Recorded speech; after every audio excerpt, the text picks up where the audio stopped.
Cigarette important नहीं है, लेकिन उसे बनाने वाला इंसान बहुत अमीर है।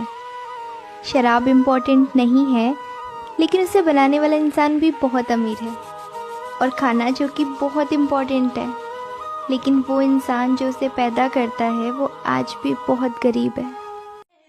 दुनिया रखूं जूतों के नीचे, तू कहे तो बन जाऊं डीजे। दिन रात बजाऊं गाने, हिंदी इंग्लिश नए पुराने। तुम चला रिक्वेस्ट न कर, नाची जावे भी रेस्ट न कर। पेशेंट हूँ। तू परेशान मत हो मेरी जान, हम तेरी जिंदगी से ऐसे चले जाएंगे जैसे हादसे में जान चली जाती है। कैसे छोड़ दूं तुझसे मोहब्बत करना, मैं कैसे छोड़ दूं तुझसे मोहब्बत करना। तू किस्मत में ना सही पर दिल में तो है ना।